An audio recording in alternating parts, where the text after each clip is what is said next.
So hi guys, today we'll be talking about land acquisition process in Malaysia. So what is land acquisition? Land acquisition is the process by which the government acquires from private landowners their land which is needed for any public purpose or for a purpose beneficial to the economic development of Malaysia. So land acquisition is actually comprised of the word land and also acquisition. Land is actually any physical object or appearance on the earth's surface, and acquisition is defined as the act of acquiring or gaining possession of an asset. So land acquisition actually involves two main parties. One, the government, the other, the registered owner of an asset or a property.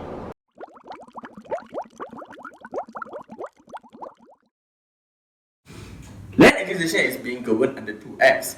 Firstly, it will be the Land Acquisition Act 1960, and the second one will be the Federal Constitution.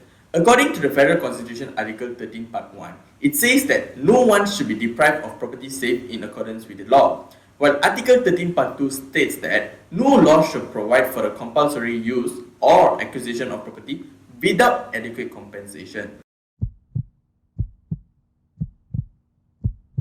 Land acquisition process in Malaysia is divided into three different stages: pre-acquisition, acquisition, and post-acquisition. For pre-acquisition, during this stage, in order for any state authority lawfully to acquire a land, an application is required to be made through Form 1, which is contained in the first schedule of Land Acquisition Act 1960. The purpose of land acquisition must satisfy the categories in Section 3 Sub 1 of the Land Acquisition Act 1960, which states that the state authority may acquire any land which is needed for the public purpose, for example like bus, roads, bridges, and so on. The second is for the economic development which is deemed to be beneficial to the public of Malaysia. And lastly is for the purpose of mining, residential, agriculture, commercial, industrial, or recreational purposes. So I'll be discussing about the land acquisition process in Malaysia. There are a total of 70 steps. First step, the notification that land is to be acquired is published in the Government Gazette. During step 1, the government sends a notice to the registered proprietor notifies that land is likely to be acquired. Government then fills in Form A under Section 4 of Land Acquisition 1960, highlighting that the lot numbers, the purpose of acquisition and activities to be done on land and also date of notification. Step 2. Notice that land is to be entered and surveyed. During Step 2, according to the procedure, Government will send a notice before entering to survey.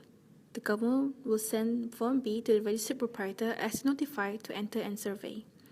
Activities to be carried out during this survey includes survey and take levels of the land, dig or bore into the topsoil, to ascertain whether the land is suitable or not for the purpose, and also to set out the boundaries of the land proposed to be taken. Step 3.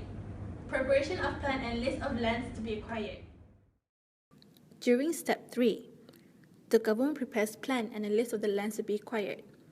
The Government will make use of Form C. In Form C, the Government will mention the lot number, title of occupation, registered proprietor, area of lot, and approximate area to be acquired. Step 4. Declaration of intended acquisition of the scheduled land. During Step 4, the Government has already confirmed the land that are needed for the purpose of acquisition. The Government will then use Form D to re-declare and re-notify the intended acquisition of the scheduled land under Section 8. Step 5. Notice of inquiry to persons interested. In Step 5, Section 10 of the Land Acquisition Act, the owner is served and he will receive Form E.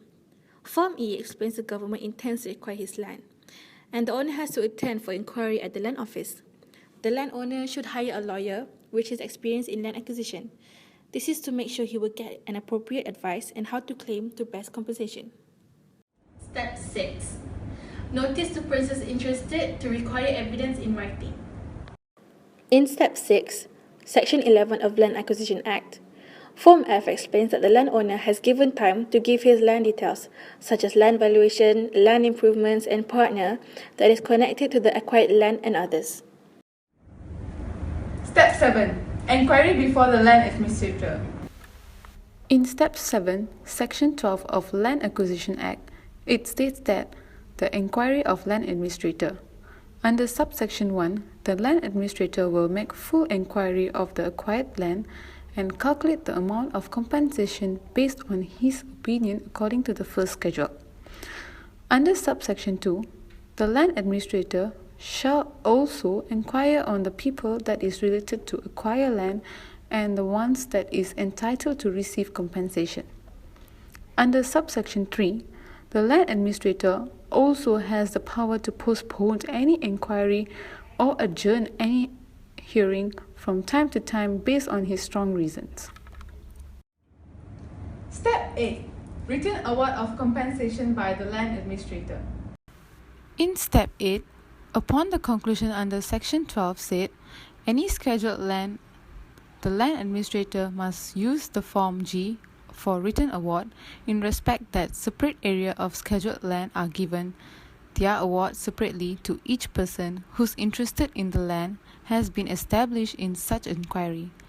All of the award shall be filled in the office of the land administrator. Step 9. Service of written award of compensation by the land administrator to persons interested. Step 9. Any award which is made under subsection 14-1 of any scheduled land, the land administrator shall serve a notice in Form H to every person interested.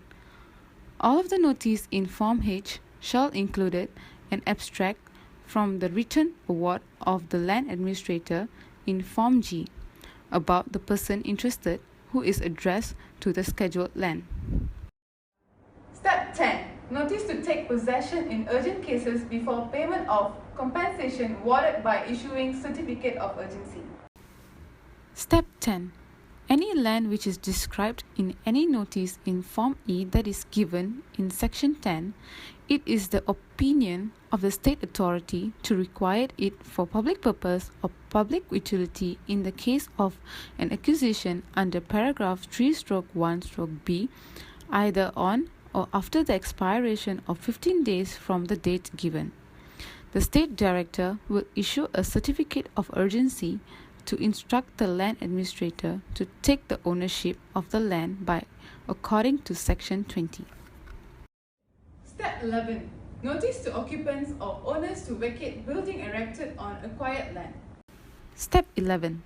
According to Section 20, Land Acquisition Act 1960, where on any scheduled land in respect of which a certificate of urgency has been issued, there is any building, the land administrator shall, upon taking formal possession as provided in Section 22 of the land not built upon, other than the main access to the building, serve notices in Form J upon A. the occupier of the building requiring that he vacate the building within such period not exceeding 60 days from the date of the notice as may be specified therein. B. The owner of the building making an offer of compensation in respect of the building, where the building is a permanent structure. Step 12. Notice that possession has been taken of acquired land. Step 12. First, the land administrator shall take formal possession of any scheduled land by serving upon the occupier thereof, or, if he cannot be found, by posting thereon a notice in Form K. Second, a copy of the lease of land gazetted under subsection 8-1 or any relevant part thereof shall be included as a schedule to the notice in Form K. Third, upon taking possession of land under subsection 1, the land administrator shall also serve a copy of notice in Form K. Step 13. Notice to demand delivery of title document for acquired land. According to Section 22 of Land Administration Act 1960, where the issued document of title to any scheduled land has not previously been delivered to him, the land administrator shall, by a notice in writing in Form L, require any person in whose possession such document may be to deliver such document to the land administrator. Step 14. Persons interested have 6 weeks from the date of land administrator's award to consider whether to object to the sufficiency of compensation award. During this stage, the person who has received Form E and F, Section 10 and 11, has the right to object the compensation awarded by the land administrator if they feel that the compensation is insufficient. Step 15. The land administrator may refer any question to the court for determination. The aim of this step is for the land administrator to inform the court of who are the rightful people that can make objection to the compensation awarded. According to Section 36 of the Land Acquisition Act 1960, it states that no reference to court under this act shall be made otherwise than by the land administrator. Step 16. Persons interested may object to the compensation award and refer to the objection to court. The person who is interested may object the compensation award and refer the objection to court. This may be made under the Section 38 Sub 1 of the Land Acquisition Act, which states that any objection made under Section 37 shall be made by a written application in Form N to the land administrator requiring that he refer the matter to the court for its determination, and a copy shall be forwarded by the land administrator to the registrar of the court. Step 17. Land administrator shall refer to the objection received to the High Court. The land administrator shall refer to the objection received by the High Court to make appropriate adjustments on the compensation. When the land administrator receives any application under subsection 38 sub 1, shall subject to section 39 and refer the affair to the court by a reference in Form O within 6 months period of time. So how does the landowners know that they are compensated adequately? The principle relating to the determination of compensation provided in First Schedule of Land Acquisition 1960. The amount of compensation to be awarded shall take into consideration of market value, betterment, severance, injurious affection, disturbance claim, and accommodation work. Firstly, market value. The definition of market value is an amount of the acquired land can be sold at a given market. Market value will be determined by comparing with the similar properties within the same locality. The comparable properties are properties that are transacted within 2 years from the date of valuation. Date of valuation is according to Section 4 if it's within 12 months. Date of valuation is according to Section 8 if it's more than 12 months but less than 24 months. Secondly, betterment. Landowner can receive compensation from betterment. Betterment is when there are enhancement of land before receiving the notification under Section 4. Betterment is also a reduction in compensation due to the purpose of land use increase the land value. Example, Mr. Shavin did improvement to the land. 2 days later, he received notification of land acquisition from government. Therefore, he can be compensated under betterment. Thirdly, severance. Severance can only be claimed when part of land is being acquired. Severance is when part of land is acquired resulting the remaining land reduced in value. For example, Mr. Lee owns a land of 2 acres where the price per square feet is 2 ringgit and 3/4 of the land is being acquired. When the government acquired the 3/4 of the land, the value of the remaining land reduced to 50 cents per square feet. This shows that Mr. Lee has an option to dispose the remaining part of land to the government and claiming it under severance. Fourthly, injurious affection. Injurious affection is the land use of government caused the land value to reduce. The government purpose of land use is for residential and the owner land use is for commercial purpose. If the land use is for commercial purpose, the value of the property could be higher. But government took the land for the use of residential resulting drop in value.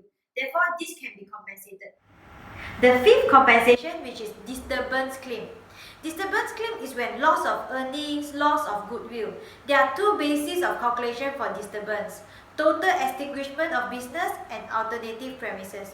Total extinguishment of business is when the landowner establishes that the extinguishment is due to the acquisition.